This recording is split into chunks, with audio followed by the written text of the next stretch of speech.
Hello, everyone. I'm Julie Boye, and I'm the host of the Wake Up with Gratitude podcast. And I cannot tell you how excited I am to be interviewing my good friend, Maria Locker, today. Hello, Maria. Hello, Julie. So good to be here. I, I'm just so bursting with excitement because this has been a labor of love to connect. Maria and we actually have known each other for over a decade before she launched her very first business, Mompreneurs. And right at that time is when Maria and I met. But for some reason, our circles went different ways for so many years. And then, even though I was in her neighborhood for all those years, we kind of met in passing, never really connected. And then when I moved to BC, the very first group that I was recommended to go was to the Vancouver Mompreneurs. And I was like, I know this organization. I've met Maria all these years ago. And I really dove in because I needed a place. I needed a place to go to connect with people, to feel, just part of something really special. And Maria created this incredible environment that, was shared across the country with Elaine Tan Como and her amazing team and all these incredible things. And I got really involved in the organization. I attended so many events. I flew back to Ontario for their last live conference. And, Maria, today she sits as the founder and CEO of Revolution Her, which was an enormous announcement that she made right basically as the pandemic was unfolding. Maria is someone that I've looked up to for so many years, and she rarely shares a lot about her story. And that is why it was so important for me to get her on the podcast so that you could get just a little taste of the woman that I've just grown so fond of over all these years. So, how you feeling, Maria? I'm already like, I don't know. I don't know if you can see the blushing, but yeah, I'm usually the one asking everyone else the questions and getting them to toot their own horns. This is like strange, but I'm really open to it and it's you. So I'm here for it. Yes, and that's it. And what's fun is that I've seen you through different parts of your journey. And what I'd like to really start with is I'm really curious about, where you were in your life when your first business baby, your mompreneurs, where did that idea come from? What was the decision to launch something that really ended up being incredibly, incredibly powerful for so many women across the globe? For me, it was 10 years ago. And I was about a year and a half in from leaving my teaching career. I was a kindergarten teacher. At the time, actually, I was teaching grade 3. Um, and I had decided after I had my second that I wanted to be there for my 2 kids instead of leaving them with someone else and going and teaching 30 other kids. Um, and so it really became it was about a year and a half into that, it came to a point where I just kept meeting these women at the park. That's literally where it started. I kept meeting women. Our kids would be playing in the sand, and I would strike up a conversation and say, "So, what do you do?" And 9 times out of 10, the women I was chatting with were entrepreneurs. And I started to just put the wheels in motion that, you know what, we need to kind of band together. We should be helping each other. We should be supporting each other. Why are you so shy about telling your story? And here I am telling you today that I'm shy about telling mine. Um, it really just was the purpose to bring women together. There seemed to be a lack of what we needed for women who had small kids at the time. So for me, I wanted to go to chamber meetings with the business chamber of commerce in my town. They were at 7 a.m. Right, and it just was absolutely impossible. I just felt like there was a big gap between the word business or entrepreneur and the women I was meeting. And so I just figured I should just get us all together myself. And that's what I did. And it just grew from there. It really was a lot of word of mouth. We've changed the model so many times. I've changed direction so many times. And we're going to talk about that a bit. But it really was the purpose of just bringing women together and finding a community of support for one another. That was it. And today we take it for granted. Honestly, we take it for granted that we can connect with other moms. Back then, Facebook was in still early days. We didn't have those same connections.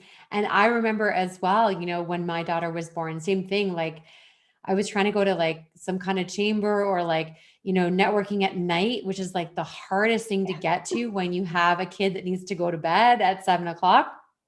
So I really remember that time because I was building my business as well, just geographically in a little bit of a different area. And but you come from an entrepreneurial family, right? I do, very much so. And it still drives me. I think all the lessons that I learned as a kid, I mean, my parents opened, my parents are immigrants, and my parents opened a bakery in our hometown when I was 2. So my mom will still say to this day she was a homemaker, and my dad had this grand idea to become an entrepreneur. And the day that they opened the bakery was the day that I started daycare. And she still says that's the day she just bawled her eyes out.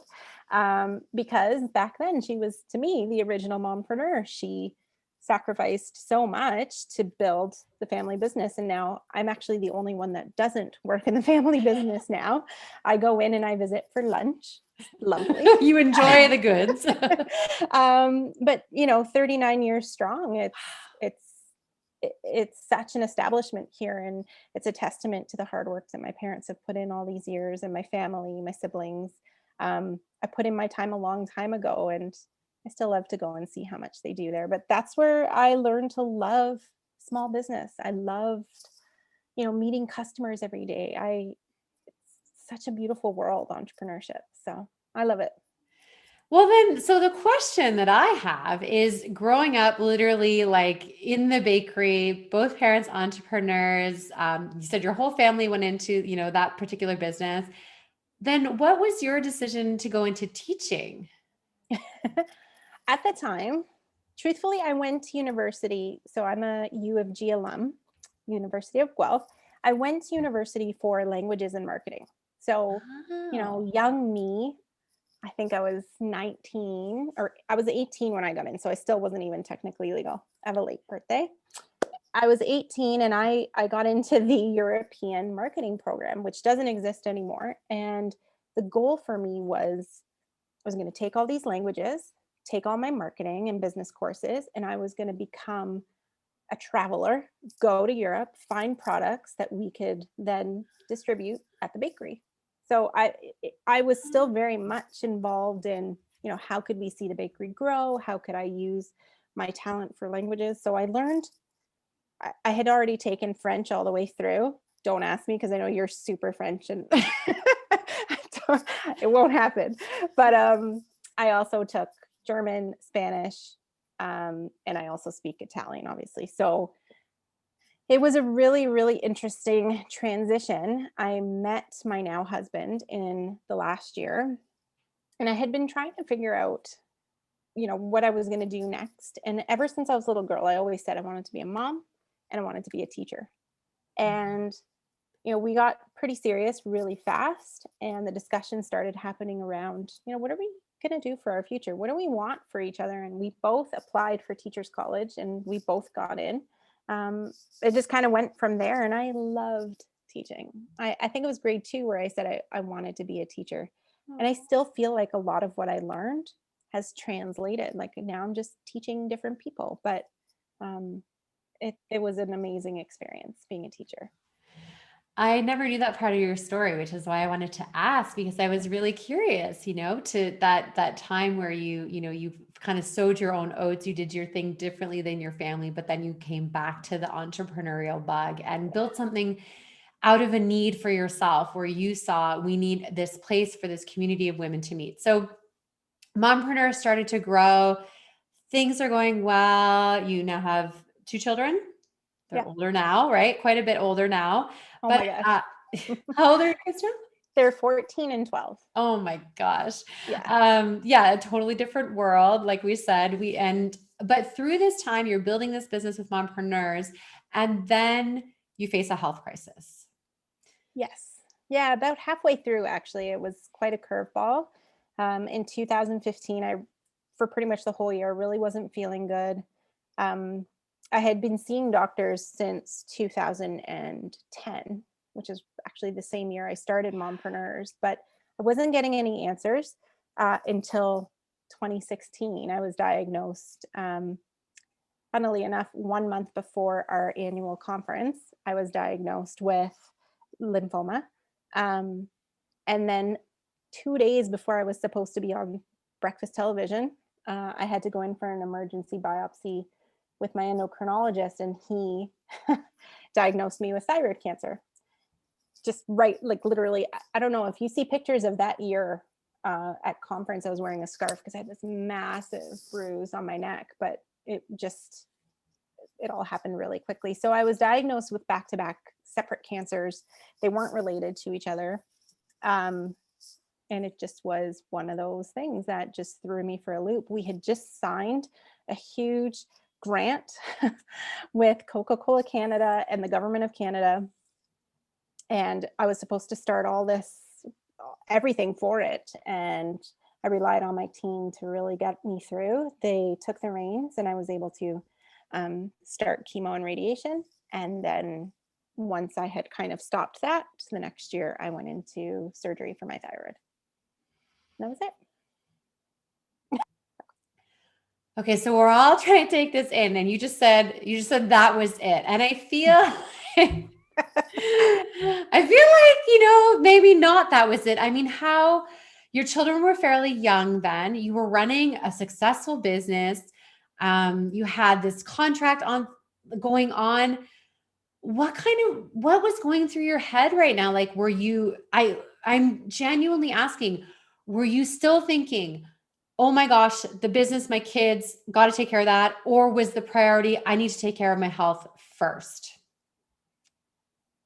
Honest answer, Mm-hmm. I needed to take care of everything else first. Yeah. Especially at the very beginning of, hey, you've got something, but we can't name it yet. There was about a month and a half in between there. For anyone that's had a cancer history, they know there's kind of a slow process. There was about a month and a half in between knowing something was cancerous and knowing what kind of cancer it was. I didn't know what stage. I didn't know what the prognosis. I had no idea what was happening. And so that was probably the worst time. And I was like, when you're nesting, when you're pregnant, I was just like, I have to do everything. I could die tomorrow. I don't have a will. I don't have anything written up. If I'm gone, what's going to happen to the business? Oh my gosh, all these people that are part of my team, what would happen? I have no idea. And at that point, it really was about getting my ducks in a row, not so much about taking care of me. Once I did all that and I got my official diagnosis, I think that was about April. So you got to think like from February to April was really how long it took. Yeah. Around that time. By the time April hit and I got a proper diagnosis and I knew what the plan was, then it was like, okay, guys, you're on your own. If you need me, I'm here, but I'll be watching from afar. I got really quiet online. I actually started a blog because I knew I'm a very social person. I like to say I'm an extroverted introvert. I knew I had to tell people what was going on. I knew it would be weird that I wasn't online very much or that I was changing. Like I just knew that it wasn't I couldn't hide it. So I'd say about a week in, I just said, you know what? Hey guys, letting you know this is what's happening. I'm writing a blog so that if you have questions, hopefully it'll answer them and let you know where I'm at. And that was it. It takes a lot of courage actually to even write the blog. I know a lot of people that have been through different cancers and treatment and all that. They do just disappear and be quiet for a really long time, and we don't know what's going on. And I think in this world today, like now, we expect to know everything that's going on in everyone's life at all times. Yeah. And I have a lot of respect for the way that you handled it and the way you communicated it and the way that you also honored that you needed time to heal. And I think there's some lessons there for all of us to think about too, right? It's like listening and advocating for your health and not giving up. And also, don't wait until things are bad to get your ducks in a row. Oh, right? That was Like, the biggest lesson. yeah. Just, you don't realize until someone puts it in front of your face that, holy, you're not as organized as you Yeah. thought you were. I always knew I wasn't organized, but I didn't know how impactful it would be for other people. That's the thing. It wasn't so much about me. It was, what have I done and how am I going to leave other people if I like die tomorrow? Yeah. Um, and I said this to you before, I'm very much a people pleaser. And so that was what lit a fire under me to make sure I had everything organized, not for me, but for everybody else. Those who are watching the video are going to see me banging on the wall because my kid's screaming in the next room. I freaking love being a mompreneur. It's I will awesome. always be a mompreneur. Yeah. Well, thank you for sharing that part of your story. And I know that today you said you're still working through things. You're still taking care of yourself. Your health is good, I'm but not doing, 100%. yeah, I'm doing a lot better for sure. Okay. Like it's every couple months I'm still going in, getting numbers tested, and I'm constantly fluctuating. And I've learned to take how I feel versus the numbers that I see. So I'm trying to actively, make myself feel good, eat better, move more, sleep well, all that kind of stuff. It's made a big impact for me. So yes, thank you for asking. All good. So good. I think this is also a reminder that we don't know what battles people are fighting that they might not be comfortable sharing with all of us. And I think having a lot of grace and compassion for others, especially during the pandemic, where there are so many things that people are dealing with that on top of the pandemic, right? That we just might not know about. And, not everyone's comfortable sharing, and we don't want to, talk about ourselves maybe too much, especially when we're struggling. So that reminder of having grace and compassion for others is so critical. All right, we're going to fast forward a little bit in the story because this part of the story is where things get really juicy here. So here we are. So it's you're coming up to 10th anniversary. You got this conference planned. We're all excited for March of 2020. And you know what happens, Right? Spoiler alert. yeah. Actually, I do want to mention that one thing I totally respect about you is that you called it before things were shut down. You said, you know what, in the interest of safety, we're going to shut it down now. We're going to, come back as a virtual. And people were like, not even, they were like, stuff hadn't even been canceled yet. And I was like, Yeah. Maria's smart. She's like understanding. And I was grateful because it gave me time to cancel hotels, cancel things before things got crazy. So thank you for that actual gift of making a very difficult decision before even some of our governments have said. So It was what happened there? Like, how did you get to that? okay. Well, that was me being terrified because I'm a germaphobe now because of cancer. Okay. Okay, fair So enough. I am on high alert all the time Right. because I'm still immune deficient. So, or suppressed, whatever you want to call it. I Yeah. still am I wasn't called high risk, but if I got anything, I would be more at risk of dying from something Okay. versus general population. So I'm super germaphobe now. Okay. So I'm always on high alert, but behind the scenes of announcing that we were going to stop the conference, we were starting to talk about it at the beginning of February. Okay. That's when it first came up. Mhm. February 8th, I think. And it was like, okay, let's keep an eye. We have people flying in from California. We have people flying in from New York. We have people flying in from the East and the West Coast of Canada. And we had someone from, actually the first time ever, coming from the territories. So we were like, okay, let's just keep an eye. This is weird, but hopefully it won't be anything we have to worry about. Then we started having a couple sponsors asking, what are you guys doing? We were watching, and it started where I had to contact the hotel, the Mhm. venue, and say, guys, what's my policy here? Like, what's going to happen if I need to postpone? Because I'm really worried about this. I'm not comfortable asking people to fly in, and I'm not comfortable being around that many people if there's an issue, like me personally, for my health. Yeah. We were told we would be hit with a $40,000 fine from the venue. Wow. We were told it was absolutely not okay to cancel. we were told they would change the buffet to, they would put all these things in place. So I calmly just said, okay, we'll touch base in a week. And things started to progress. And basically what happened was I had a talk with my husband. I had already talked with the rest of the team, and everyone said, you know what, let's just assume it'll be okay. And something was not sitting right. It was this idea that I was only saying yes because I was scared of a $40,000 fine. Mm. It's a lot of money, but at the same time, there was a lot on the line. And I chatted with my husband. I was like, babe, I don't know what we're supposed to do, but this does not feel right. He was like, what's $40,000 in the long run versus 500 lives? It was our biggest live event we'd ever done. It was crazy. Yeah. So I emailed the team that night and said, guys, I need you to be prepared. I know what I said earlier. I can't do it. I have to shut this down. If it's a fine, I'll figure out how to pay it. Yeah. I can't do it. So we announced, and then 24 hours later, the NBA shut down. And then 24 hours later, like, it was all hell broke loose, pretty much. I really truly remember that, because there were other conferences that were happening and I was asking questions. I was like, why aren't people, because I, like you, I'm not really a germaphobe, but was already interested in epidemiology from like a far away look. I was like, this stuff is really interesting, how pandemics happen, not really, wanting to be part of one.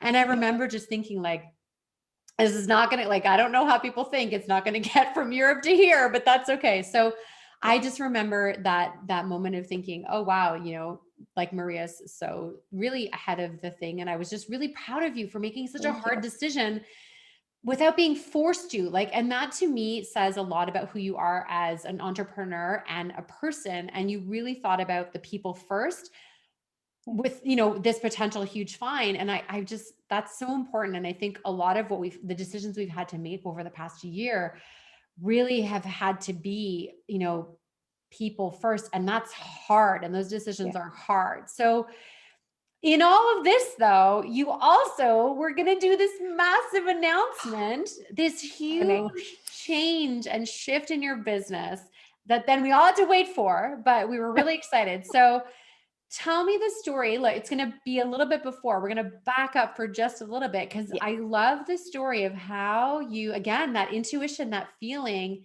you tapped in and knew that it was time to change the set of the sail. So tell us about that. Yeah, it was something that was tugging at me for a while. I would say probably 2 years before I really did anything about it. Conversations would always come up. What do you think about the word mompreneur? Do you, like, it would always be a conversation, or I'd get an email. Hi, I love your community, but I'm not a mom. Can I be a part of it? Hi, I love your community. I'm transgender. Am I allowed to be there? And I struggled with answering those questions because, of course, everyone's allowed. Oh my gosh, we have men that come. And I always struggled with, can I pause? Yeah. Sorry. I always struggled with how to answer those questions. And it just started to feel like we needed a shift. And really, in the past 5 years, just seeing the shift in general of women speaking up more, the Me Too movement, Black Lives Matter, things really have come to the forefront of what's okay and what's not okay. And people have been a lot more vocal.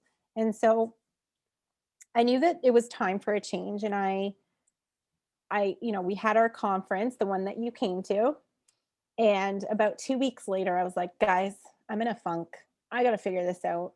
I can't do another conference unless we change this up. And I knew I was traveling that summer. It was my dad's 70th birthday. And very amazingly, my entire family all flew to Italy together to celebrate. So I knew I was going away. Oh, it was, yeah, right? Now it's like, you're like, wow, what a gift that we made that trip, right? Yeah. Oh, yeah. And just the clarity of being somewhere new, seeing my dad's hometown, it just kind of lit this spark in me. But I still hadn't landed on exactly what I was going to do or what it was going to be called or anything. I was playing around with names. I had this big list of names, but everything was taken. So it was driving me crazy. And then we flew out to Vancouver, Grace and I. We flew out to Vancouver for the annual Achieve and Lead conference. And the first thing we had to do was we waited there and we picked up Sarah Nicole Landry. So we flew in about an hour before her. She was our keynote speaker. So we waited at the airport, picked up Sarah Nicole. And by the time we got to the hotel, we had been chatting and we were all like, we're starving. Let's go eat. So we're sitting down and we're eating, and Sarah says what I told you a few other people have said. So the word mompreneur, like, do you get questions about that a lot? Do you get people that like aren't really sure about it? And I said, oh my God, Sarah, I'm racking my brain trying to figure out, like, I know where I want to go, but every name I want is taken. I said, this one name in particular is driving me crazy. And she said, well, have you ever reversed the words? I was like, yeah, totally I have. And I sat there, I was like, oh my gosh, I think that actually would work. Like, I actually said it out loud. She said, can you say it out loud? And I said, well, it would be Revolution Her. You know, the whole time I had been thinking about her evolution, her revolution, like it just all fit, but it wasn't working. And then she said, say it out loud. And I said, Revolution Her. And everyone kind of went quiet. And it was like I had, and I've never experienced this before, it was like a download of everything that could be, and just seeing all the different things we could do, the women we could attract. I saw youth, like bringing young girls, and I excused myself. I was like, guys, I'll be back. I went into the washroom with my phone and I searched up, I searched up domain names, and I was like, oh my gosh, I'm crying now because it literally was, it was a surreal moment. I've heard of other people having those times in their lives where they just all of a sudden get this like aha moment. Even with mompreneurs, I never really had that. It was always kind of like I know what I want to do, and I was more selfishly making something for me. This was, oh my God, I could help so many women. There's so much we could do with this. And it just, I was supposed to be working on the conference, and all I could do was think about Revolution Her. It was such an amazing moment, and I just knew that we had landed on it. I hadn't seen before that we would completely open this up to women that weren't entrepreneurs. But it was also something that I saw trending over the years. We had gone to Ellen DeGeneres in Toronto, and I remember that time for you, I know. And there were so many women that came out that I hadn't seen for years because they weren't entrepreneurs anymore, but they came because they were still part of the community. Yeah. So it was like when I said Revolution Her, that moment with Ellen and that idea that these women were all still part of the community, it just all came together. It was just ready. Oh, and then you had to keep it to yourself for a couple more months until you could reorganize and make it virtual. And it was such an incredible, I mean, the announcement, this, you had it all in place, like the work you did to announce it, and as a finished thing. And I mean, I know these things are always a work in progress, but you had branding in place, you had colors in place, you had ways that you were going to share it in place. Like it was just, I hear you on the download, because that makes it easier, because you're really, I feel like Elizabeth Gilbert talks about creativity a lot, and how creativity belongs in the ether and it floats around. And then every once in a while, creativity will just land on you, and it might have landed on like 5 other people before you, but you, at that moment, you took the download of creativity and then you went with it, and it makes things easier. It makes things flow. There's an alignment, and I see that and I hear that in your voice. And for those that aren't watching the video, you should definitely come and watch the video on YouTube, because just seeing the way Maria lights up when she speaks about Revolution Her is amazing. So here we are, it's almost a year later. Yeah. Like since it's been a year since you had the idea, but it's almost a year since you were meant to announce it. So tell me a little bit about what the Revolution Her community looks like today. It's been an amazing few months just figuring out how this would all work. I'm sitting here right now in a warehouse. So we have thousands of dollars of products, sitting here from women-owned businesses, just that alone, the evolution of being able to showcase women-owned products in a way that's really fun, and we get to arrive on someone's doorstep with a bunch of stuff. Like, that's been really fun to figure out. Logistics, that's all new. I've never shipped stuff out before. The community itself, I just find it's so much more dynamic. Women have a chance to talk about things that they're passionate about. Maybe not just business, maybe not just families, but they're talking about their own health and wellness. You know, Right. women are striking up conversations in our Facebook group about, oh my gosh, food and diet, talking about getting out in nature more, menopause. I was Like, to say it's just, menopause is yeah, a very popular topic in the group. it is.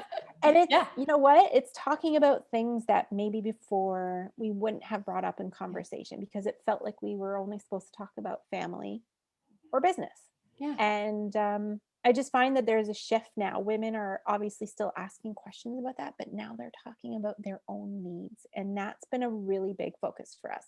Health and wellness, you know, women talking about taking care of themselves and self-care. It's so, so important. And so it's been a really cool shift to see this past year. And, I know you've been doing your best to do online events on a regular basis. I will say, the memories come up of all of our live I events, and know. I mean, we all miss meeting people in person. I live on Vancouver Island, and because I moved partway, after basically 10 months after I came to BC, I moved to the island, but I would take the ferry for the day just to go to a meeting for like 3 hours because of this, this meeting in person thing. So you've done really well to bring things to the virtual stage. I know some of your events have like hundreds of Yeah. people attending. And what do you think that is? Why do you think people are just so really tapped into the virtual community you've created here? I hope it's because we've brought that same element of making it feel like you're not just on the interweb. You're Yeah. actually part of a group together. I hope it's because, you know, we're still having fun and we're still, you know, I'm still doing romper room and I'm giving virtual hugs basically, but Oh, I I miss those events so much, and I yeah. don't think I realized just how much they fed me until the last couple months. It's been a really long year. I'm used to working at home. I'm used to being in my own quiet space, but every couple days a week, I would go out and I would either have a lunch meeting or I'd go and I'd host a meeting, and that's stopped for over a year. And it's Yeah. really weird. So I hope women continue to be open to meeting virtually because that's really going to be the only thing for at least the next, I mean, really, we've committed to not doing any in-person events for 2021. Yeah. Again, just a safety thing. Yep. If I'm not comfortable, I don't expect anyone else to be comfortable. I, it's just how I don't know. It's just how I am. Yeah, it'll be interesting to see how we eventually do get back to that place. Yeah. And I'm like you, I miss it so much, but I also value the health and safety of myself, my family, the people that I care about. So virtual it is. Okay. So as we wrap up this really amazing interview and all these beautiful ways that your life has taken so many twists and turns, I'm curious about some of your own, you know, daily or weekly practices that you have, Maria, that help you when, yes, things are going really well or things are really challenging. Like, what are your daily, weekly self care, self love, and kind of gratitude practices do you have? Okay, self-care, the fact that I blow dried my hair, like I try to blow dry my hair twice a week. That's a big deal for me because it's really easy for me. I have really curly hair. I don't know if you, I I think did you not saw know me. that. No, No. I have crazy curly hair. Okay. So for me to blow dry my hair feels like, okay, I feel like me. I feel like I'm professional. I feel like I look good. That's my self-care moment. I'll take like a whole hour to myself. Gratitude wise, something I learned when I was diagnosed with cancer and I was really homebound for a long time. I went out for the first time in a long time, walking and actually could hear the birds and the trees moving. And oh my gosh, sorry. I try to really be aware of that now. So I've made a point now. I actually have it in my phone to walk twice a day. So 10 a.m., a little thing pops up and says, have you gone for a walk yet? And 2 p.m., a thing pops up and says, go do some other kind of movement if you're not going to go for a walk. And for me, it's been a really big piece of gratitude, just being in nature. You can tell how uncomfortable I get. I'm sorry, I get really fidgety, but yeah, that's been a big piece for me, just that gratitude piece. And I do have a gratitude journal beside my bed, but I'm not disciplined enough to be consistent. So that's something I'd like to work on. I adore you. And I love that I love my favorite podcasts are when we really truly feel you authentically, your emotions come out through your eyes. That's okay. It's totally normal. There's no apology necessary because that means that you're sharing something that's really near and dear to your heart. And that means a lot. And that practice of getting out into nature is something that I totally Yes. understand. You Like, inspire me with what you do. Like, I love when I see your posts pop up because I feel it through you. I love your posts. So oh, just so you know. thank you. Thank you. It's necessary. It's like Yeah. if just before the podcast, I had a very short window. I had like a really quick lunch because it was more important for me to go to the water and go to the ocean before we spoke because I wanted to reset. I wanted to be present for you. And I was like, I can make myself a little bit of food after and I'll have a meal later. It's fine. But the more important thing was that moment of and Yeah. the nature and the breathing. And I think that's actually a really incredible gratitude practice is being present outside in nature, no matter where you are, no matter the time of year. I applaud you actually for making it and remind you to your phone. That is what I tell so many people to do that can't remember gratitude. Another guest of mine said she had a 10 p.m. gratitude reminder every night in her phone that just says like 3 things you're grateful for before bed. Every night it goes up, See, maybe right? that's what I need to do. Yeah. It is. It's one of those things where Julie, I always write it in blogs for other people to read and I don't do it myself. So that's probably what it is. I just need that reminder because when I have done it, it really is so impactful before you go to bed. Oh, it makes me feel all warm and fuzzy. Oh, virtual hug from all the way over Yes. here. Maria, I think it's pretty easy to find Revolution Her online, revolutionher.com. Where do you hang out? Where do we find the community?